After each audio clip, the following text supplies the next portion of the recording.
Assalamualaikum warahmatullahi wabarakatuh. Baik, hari ini kita akan lanjut ya materi selanjutnya yaitu membahas mengenai konsep manajemen kualitas. Nah, yang akan kita bahas yaitu mengenai memahami dulu apa itu manajemen kualitas gitu ya. Kemudian selanjutnya eh, memahami apa saja sih biaya yang dikenai ketika kita meningkatkan kualitas gitu ya. Kemudian apa itu QCC, kemudian alat analisis yang digunakan dalam manajemen kualitas, kemudian memahami apa itu Total Quality Management, Six Sigma, ISO ataupun sistem dalam memahami manajemen kualitas secara terintegrasi gitu ya. Nah, kemudian kita akan membahas mengenai apa itu kualitas. Nah, sebenarnya kualitas itu adalah major ataupun hal-hal paling utama yang dipahami oleh suatu customer gitu ya. Pilihan customer berdasarkan suatu produk ataupun jasa. Nah, jadi kita memahami manajemen kualitas itu sebagai apa yang dibutuhkan oleh customer gitu ya, ketika mempertanyakan suatu produk ataupun jasa. Sehingga apa? Sehingga kita dapat meningkatkan satisfying customer, meningkatkan kepuasan customer dan juga apa yang dibutuhkan dari customer terhadap suatu produk ataupun jasa yang akan kita tawarkan. Gitu ya. Kemudian ada 8 dimensi dalam menerapkan kualitas suatu barang ya terhadap customer pada customer gitu ya dengan kita mendefinisikannya itu secara 8 dimensinya itu secara performance dari barang itu sendiri, kemudian features yang ada, kemudian durability, reliability ataupun ketahanan, kemudian conformance atau performance dari barang yang kita beri barang atau produk yang kita produksi gitu ya. Kemudian serviceability, aesthetical dan perceived quality. Kemudian ada cost quality. Nah, cost quality itu adalah biaya yang dikenakan ketika kita mencoba untuk meningkatkan kualitas pada suatu produk gitu ya. Ada namanya preventive dan appraisal cost, kemudian ada internal error dan external error cost. Di mana preventive dan appraisal cost ini adalah biaya yang dikeluarkan sebelum produk itu dilakukan produksi.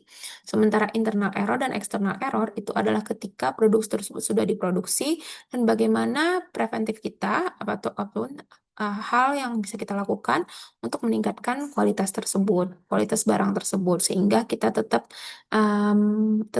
memberikan kepuasan kepada customer kita gitu ya. Kemudian ada QCC ataupun Quality Control Circle, di mana di sini adalah beberapa grup ataupun departemen di dalam suatu perusahaan uh, yang tujuannya itu untuk mendiskusikan atau untuk meningkatkan uh, apa ya, improving suatu produk kualitas dan juga proses yang dilakukan pada suatu produk tersebut sehingga kualitas dari produk itu semakin meningkat dan sesuai dengan kebutuhan yang ada di pasaran, sesuai dengan kebutuhan dari customer gitu ya.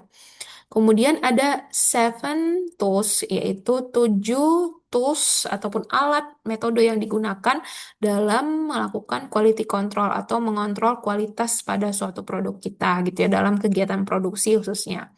Salah satunya itu ada check sheet, scatter diagram, cause effect diagram, Pareto, flowchart, histogram, dan juga SPC. Nah, ini kita akan bahas satu persatu di pertemuan selanjutnya ya.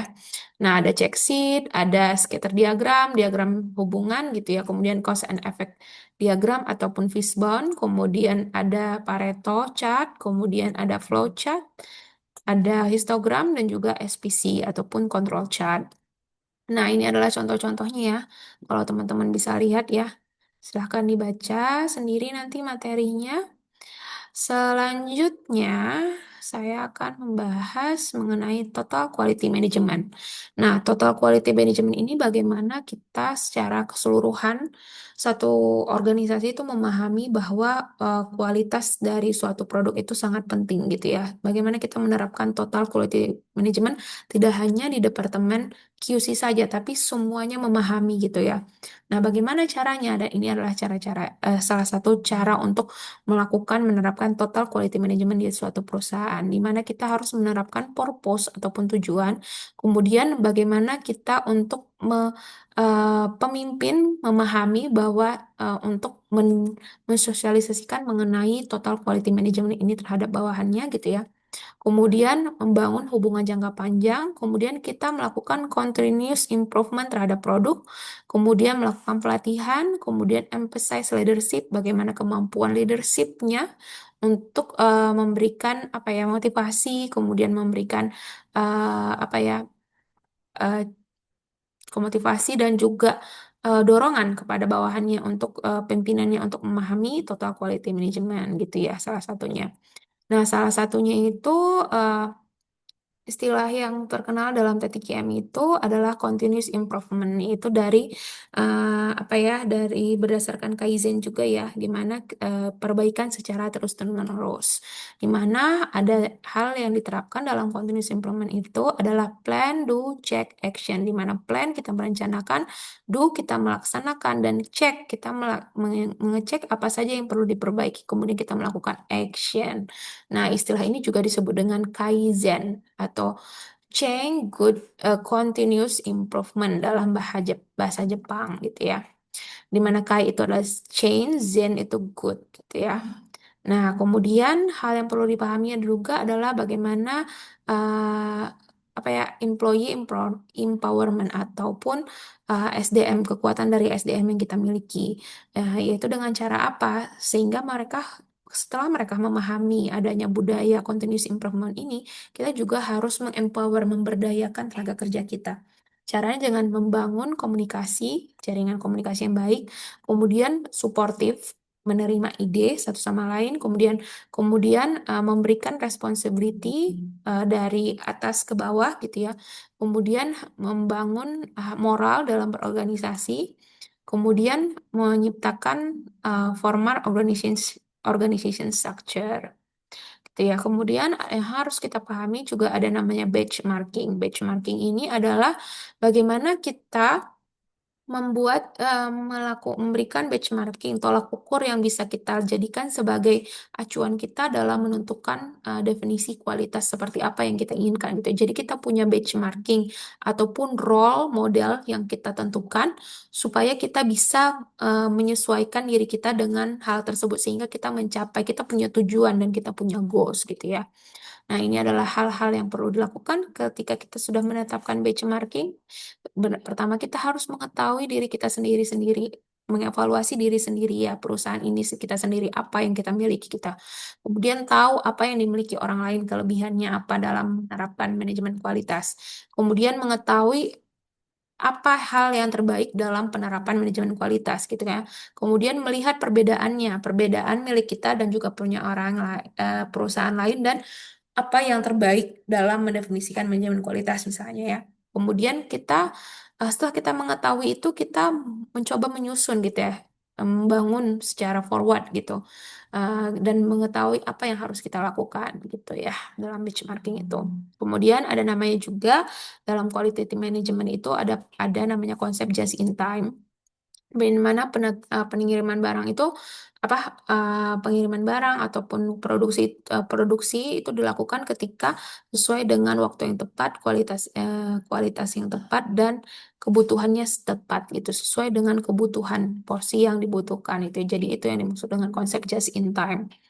Nah, kemudian ada konsep Six Sigma, di mana di sini kita mencoba membuat konsep di mana harus memberikan apa ya kualitas yang terbaik gitu dalam suatu perusahaan, di mana kita sebenarnya sebelumnya Six Sigma itu teori mengenai zero defect ya, di mana kita berusaha untuk mengurangi produk cacat gitu ataupun reject dalam kegiatan produksi, misalnya di manufaktur seperti itu ya. Nah, jadi kita menerapkan Six Sigma gitu untuk melihat sigma level kita, perusahaan kita itu sudah sampai di tahapan mana gitu dalam menerapkan quality control dan juga quality management. Nah, kemudian apa saja sih Six Sigma metodologi itu? Jadi yang harus diperhatikan adalah ada DMAIC, yaitu Define, Measure, Analyze, Improve, dan juga Control. Nah, juga kita harus memahami ada namanya standar dalam manajemen kualitas. Nah, ketika produk kita dikatakan sudah sesuai dengan kebutuhan konsumer, nah apa pembuktiannya? Yaitu pembuktiannya misalnya kita sudah menerapkan ISO. Jadi itu adalah suatu pengakuan dari suatu produk kita misalnya pengakuan bahwa produk kita sudah dilakukan ISO audit 9000 mengenai quality management ataupun kualitas. Berarti kita sudah menerapkan manajemen kualitas pada produk yang kita hasilkan gitu ya. Kemudian ada ISO 14000 yaitu bagaimana kita apakah kita sudah menerapkan apa ya manajemen lingkungan gitu ya dalam ke quality system kita. Kemudian apakah kita sudah menerapkan K3? Apakah kita sudah menerapkan security management dalam rantai pasok kita? Apakah kita sudah menerapkan halal change seperti itu ya. Nah, dan lain sebagainya. Nah, ini adalah obstacle ya ataupun hal-hal yang menjadi eh, apa ya hal yang perlu diperhatikan dalam total quality management. Nah, begitu ya. Silahkan dibaca lagi materinya. Mungkin nanti ini baru dasarnya saja. Nanti kita akan bahas lebih detail lagi materi ini gitu ya di pertemuan selanjutnya. Baik, cukup sampai di situ mungkin ya. Terima kasih. Assalamualaikum warahmatullahi wabarakatuh.